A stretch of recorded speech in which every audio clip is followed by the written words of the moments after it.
Hello guys, this is Raju. Me choosing Raju Chemistry Hub channel. Already we discussing about in previous classes gaseous state so far, particularly the concepts of van der Waals equation and gaseous laws and van der Waals equation of critical state and finally law of corresponding states. And now I am discussing about Andrews isotherm of carbon dioxide, mainly a very important theory purpose question. Okay guys, and మనం ఇప్పటి వరకు gases state గురించి discuss చేసాం. పర్టికులర్గా ఏమేమి చెప్పుకున్నామో just చిన్న రివిజన్లా చేస్తాను చూడండి సార్. గ్యాసెస్ స్టేట్లో ఫస్ట్ ఇంట్రడక్షన్ క్లాస్లో మనం నేర్చుకున్నాం కదా, difference between gases, liquids, solids and what type of involve in the laws in the gases laws గురించి చెప్పుకున్నాం. ఆ గ్యాసెస్ లాస్ నుంచి చెప్పుకొని ఐడియల్ గ్యాస్కి రియల్ గ్యాస్ మధ్య డిఫరెన్స్ చెప్పుకున్నాం. ఓకే, గ్యాసెస్ లా ప్రకారం ఐడియల్ గ్యాస్ ఈక్వేషన్ రప్పించాం, PV = nRT. That is the our first introduction, brief introduction class. And then from ideal gas equation we find out the van der Waals equation of state, nothing but real gas equation, van der Waals equation of state or real gas equation అనేది next క్లాస్లో నేర్చుకున్నాం. And then van der Waals equation of critical state గురించి నేర్చుకున్నాం sir. దాన్ని critical constants and critical constant equation రప్పించాం. Critical constants van der Waals equation at critical state అనమాట. అందులోనే కదా PC/TC వాల్యూస్ కూడా కనుక్కున్నాం. Critical constant PC/TC VC and van der Waals ఈక్వేషన్లో ABలు ఉంటాయి కదండి. These are van der Waals constants and these are van der Waals critical constants. మీకు క్వశ్చన్ కూడా అలా అడుగుతాడు, what is the difference between the critical constant and van der Waals constants అంటే మీరు ఈ van der Waals equation of critical state రాస్తారు sir. Okay, ఒకవేళ ఈ రెండింటి గురించి డిఫరెన్స్ అడిగితే మీరు క్లియర్గా ఎక్స్ప్లెయిన్ చేయాలి. అవి మనం ప్రీవియస్ క్లాసెస్లో నేర్చుకున్న 3 క్లాసెస్. మనం లాస్ట్ క్లాస్లో van der Waals ఈక్వేషన్ నేర్చుకున్నాం, van der Waals equation critical constant నేర్చుకున్నాం. లాస్ట్ క్లాస్లో ఇంకొకటి నేర్చుకున్నాం కదా, corresponding states, law of corresponding states. ఇది వీటి మూడింటికి కూడా నేను డిఫరెన్స్ అనేది మీకు చెప్పాను. ఓకే, మరొకసారి చెప్పడానికి ట్రై చేస్తాను. లా ఆఫ్ కరస్పాండింగ్ స్టేట్ మళ్ళీ ఎలా వచ్చింది సార్? మనం first normal pressure, temperature, volume ప్రకారం మనం ఐడియల్ గ్యాస్ ఈక్వేషన్ రప్పించాం. ఐడియల్ గ్యాస్ టేబుల్ గుర్తుంటే మీరు మరి ఏం కన్ఫ్యూజ్ అవ్వరు. ఐడియల్ గ్యాస్ ఈక్వేషన్ రప్పించాం. అండ్ దెన్ వీటి ప్లేస్లో critical pressure, critical temperature and critical volume బట్టి మనం దీంతో ఐడియల్ గ్యాస్ నుంచి మనం real gas equation or van der Waals equation రప్పించాం. రియల్ గ్యాస్ ఈక్వేషన్ అయినా van der Waals ఈక్వేషన్ అయినా ఒకటే, ఈక్వేషన్ ఆఫ్ స్టేట్ ఉపయోగించాం. తర్వాత వీటి ప్లేస్లో వీటిని ఉపయోగించి మనం ఏం చేసాం sir? van der Waals equation at critical constant or critical state మధ్య కనుక్కున్నాం. వాటి తర్వాత వీటి నుంచి వీటి ప్లేస్లో reduced pressure, reduced temperature, reduced volume ప్రకారం మనం లా ఆఫ్ కరస్పాండెన్స్ కనుక్కున్నాం. ఇది సింపుల్ చిన్న టేబుల్ అనమాట. ఈ లాస్ట్ క్లాసులు అన్నీ కూడా చిన్న టేబుల్ గుర్తుంటే మనకు గుర్తుంటుంది అనమాట. అర్థమవుతుందండి? నార్మల్ ప్రెజర్, టెంపరేచర్, వాల్యూమ్ ఉపయోగించి గ్యాసెస్లో ఎలా ఉంటాయని ఉపయోగించి వాటి మీద గ్యాస్ లాస్, ఆ గ్యాస్ లాస్ నుంచి ఐడియల్ గ్యాస్ ఈక్వేషన్, ఆ ఐడియల్ గ్యాస్ ఈక్వేషన్ నుంచి ఐడియల్ గ్యాస్ ఈక్వేషన్లో ప్రెజర్ కరెక్షన్, వాల్యూమ్ కరెక్షన్ చేస్తే real gas equation or van der Waals equation state వచ్చింది. ఈ van der Waals ఈక్వేషన్ స్టేట్లో ప్రెజర్ బదులు critical pressure, critical temperature, critical volume బట్టి మనం van der Waals equation critical state మధ్య కనుక్కున్నాం. ఈ రెండు కలిపే కదా డిఫరెన్స్ బిట్వీన్ చెప్పొచ్చు మనం. ఒకవేళ క్వశ్చన్ రెగ్యులర్గా అడుగుతున్నాడు, what are the difference between the critical constants and van der Waals constants అంటే ఈ రెండు క్వశ్చన్ కలిపి రాయాలి. డిఫరెన్స్ డెరివేషన్ కూడా మీకు నీట్గా ఎక్స్ప్లెయిన్ చేశాను. And law of corresponding states ఎలా వచ్చిందంటే in the replace of critical temperature, critical volume, critical PC/TC VC. Okay, critical volume ప్లేస్లో reduced temperature, reduced pressure, reduced వాల్యూమ్ను ప్రతిక్షేపిస్తే ఒక డెరివేషన్ వచ్చింది. That is called as a law of corresponding states. మనం previous క్లాసెస్లో ఇవి డిస్కస్ చేసాం sir. And then next concept వచ్చేసి Andrews isotherm or isotherms of CO2. గురించి మనం నేర్చుకుంటాం సార్. ఈరోజు క్లాస్లో మనం దీని గురించి నేర్చుకుంటాం. అసలు ఐసోథర్మ్ అంటే ఏంటి, నెక్స్ట్ వీళ్ళు ఎందుకు యాండ్రూస్ అనేవాడు ఎలా ఎక్స్ప్లెయిన్ చేశాడు ఐసోథర్మ్ యొక్క CO2 యొక్క ఐసోథర్మ్స్ అనేది నేర్చుకున్నాం.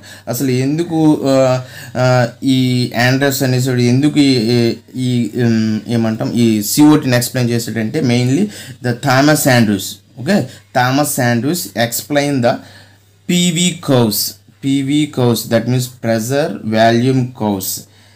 Thomas Andrews explained PV curves of CO2 at different temperatures. Okay, at different temperatures. These curves are known as isotherm curves. Okay sir, మన ఫస్ట్ పాయింట్ ఏమొచ్చింది చూడండి ఒకసారి. నేను ఇలా చెప్తున్నప్పుడే మీరు రన్నింగ్ నోట్స్ ఫాలో అయిపోతుంటే మీకు నోట్స్ కూడా ప్రిపేర్ అయిపోతుంది. ఏం చెప్పాడు sir, Andrews explains pressure volume curves of CO2 at different temperatures. Those curves are known as isotherm curves. Okay, that is our first point.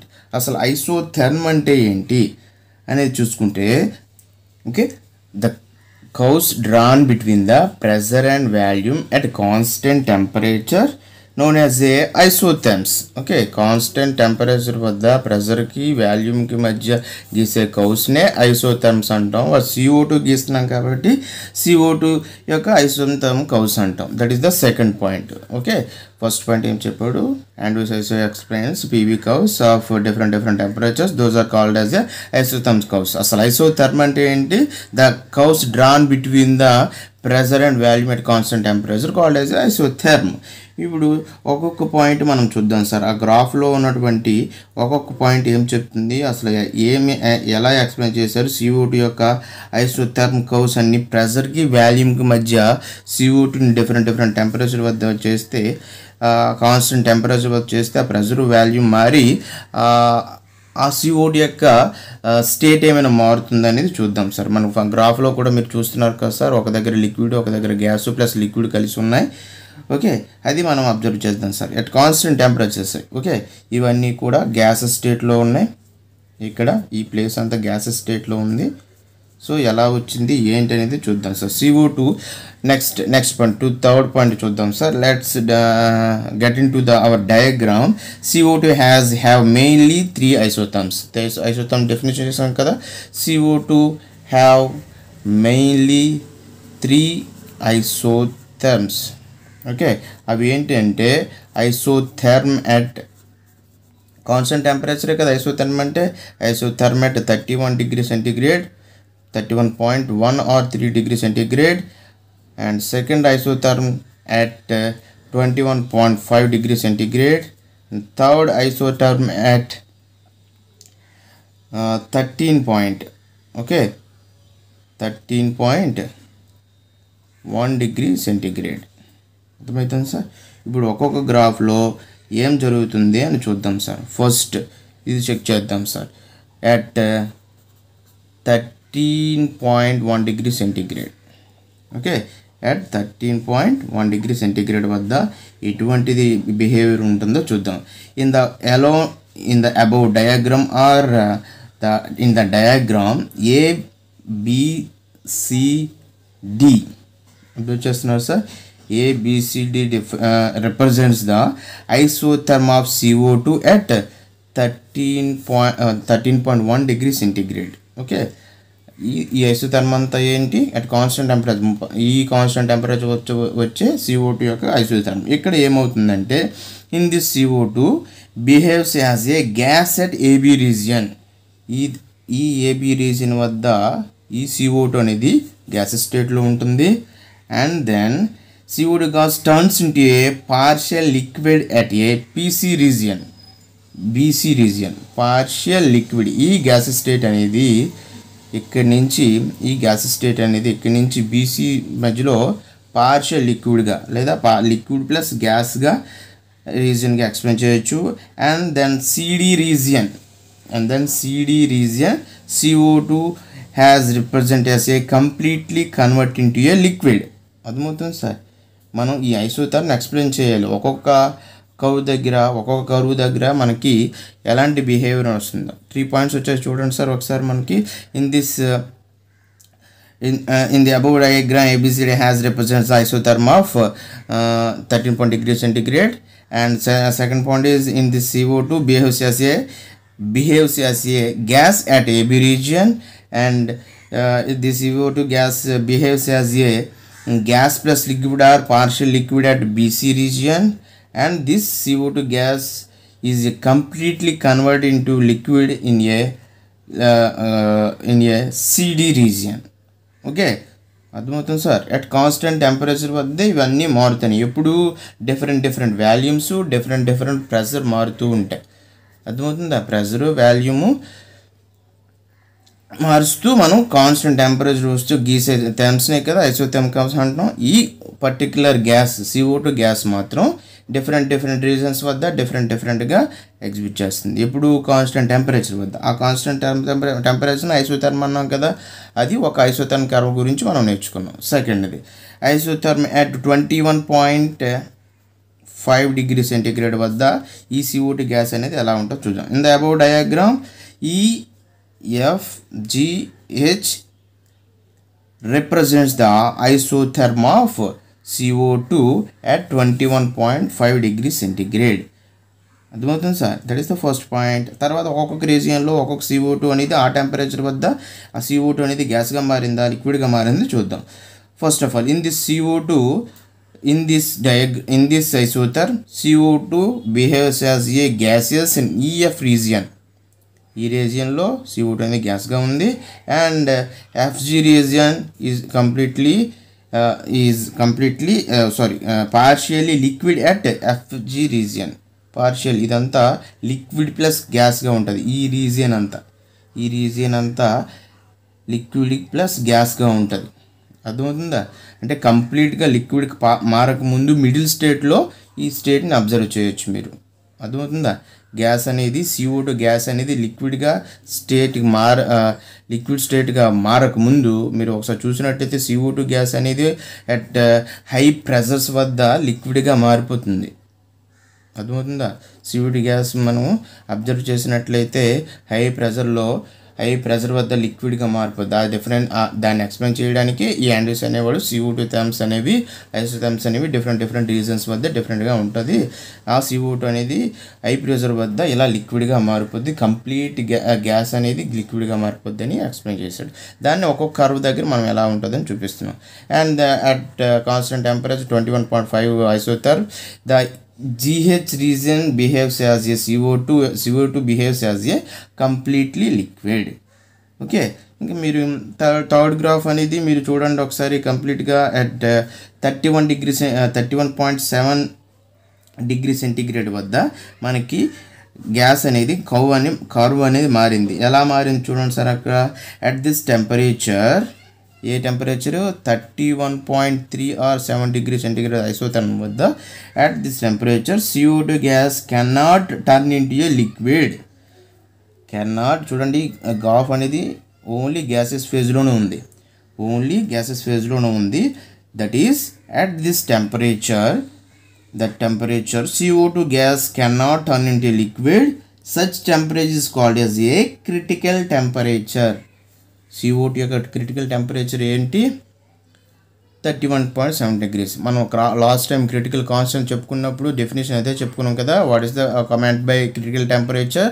At which temperature the gas cannot be liquefied, that temperature is called as a critical temperature. ఇక్కడ చూసినట్లయితే gases curve observe చేసినట్లయితే ఈ temperature వద్ద gas అనేది గ్యాస్గానే ఉంటుంది. కాబట్టి ఈ టెంపరేచర్ని gas యొక్క క్రిటికల్ టెంపరేచర్ అని చెప్పొచ్చు. TC equal to 31.7 for CO2 gas. అర్థమవుతుంది సార్? అదనమాట. In this diagram the point X represents critical temperature of CO2. ఇక్కడ మనం చెప్పొచ్చు ఇది క్రిటికల్ టెంపరేచర్ అని చెప్పొచ్చు. ఇంకా ఈ దీనికన్నా పైకి టెంపరేచర్ పెరిగింది అనుకోండి సార్, అది ఐడియల్ గ్యాస్గానే ఉంటుంది. ఇవంతా కూడా రియల్ గ్యాస్గా చెప్పొచ్చు. అంటే డిఫరెంట్ టెంపరేచర్ వద్ద ఆ గ్యాస్ అనేది డిఫరెంట్ స్టేట్లుగా మారుతుంది. 13 డిగ్రీ సెంటీగ్రేడ్ వద్ద ఒక ఫేజ్లో గ్యాసెస్ గాను, ఒక ఫేజ్లో పార్షియల్ లిక్విడ్ గాను, ఒక ఫేజ్లో కంప్లీట్ లిక్విడ్ గాను ఉంటుంది. అదేవిధంగా మనం మీరు అబ్జర్వ్ చేశారు sir, for increasing temperatures gases అనేది మారిపోతూ ఉంటుంది. దాని ఒరిజినల్ స్టేట్కి వెళ్ళిపోతుంది అన్నమాట గ్యాస్ అనేది. అర్థమవుతుందా? 31 డిగ్రీ సెల్సియస్ వద్ద గ్యాస్ అనేది ఏ స్టేట్లో కూడా మారదు. అర్థమవుతుందా? ఇంకా 31 తర్వాత 50 డిగ్రీ సెంటీగ్రేడ్ వద్ద the CO2 will be only ideal gas కానీ ఉంటుంది. అంటే తెలిసినట్టు టెంపరేచర్ నోన్ వెయిట్లోనే ఉంటుంది అనమాట. ఐడియల్ గ్యాస్ అంటే ఏంటి? నోన్ టెంపరేచర్, నోన్ ప్రెజర్ కలిగినటువంటి, తెలిసినటువంటి వాల్యూమ్స్ కలిగినటువంటి కాంపోనెంట్ని కదా ఐడియల్ అని అంటాం. అలా టెంపరేచర్ 50 డిగ్రీ సెంటీగ్రేడ్ వద్ద ఇది కంప్లీట్గా ఐడియల్ గ్యాస్గానే ఉంటుంది. రియల్ గ్యాస్గా ఉన్నప్పుడు డిఫరెంట్ డిగ్రీ టెంపరేచర్ వద్ద డిఫరెంట్ బిహేవియర్స్ని ఎక్స్ప్లెయిన్ చేస్తుంది. ఇలా యాండ్రూస్ అనేవాడు CO2 యొక్క ఐసోథర్మ్స్ని ఎక్స్ప్లెయిన్ చేశాడు. మెయిన్గా CO2కి 3 ఐసోథర్మ్స్ ఉంటాయి. ఆ 3 ఐసోథర్మ్స్ దగ్గర ఒక్కొక్కలా బిహేవ్ చేస్తుంది. జాగ్రత్తగా ఒక 10 పాయింట్స్లో మనం కంప్లీట్ చేస్తే మనం ఎస్ఏకి ఇచ్చిన, షార్ట్ ఆన్సర్కి ఇచ్చిన క్లియర్గా ఎక్స్ప్లెయిన్ చేయొచ్చు. ఓకే సార్, ఇది యాండ్రూస్ ఐసోథర్మ్ ఆఫ్ CO2. మనం నెక్స్ట్ క్లాస్లో the last topic Joule Thomson effect అనేది డిస్కస్ చేస్తే గ్యాసెస్ స్టేట్ అనేది కంప్లీట్ అయిపోద్ది. Okay sir, that's all for today. Thank you one and all. This is Raju signing off. Jai Hind.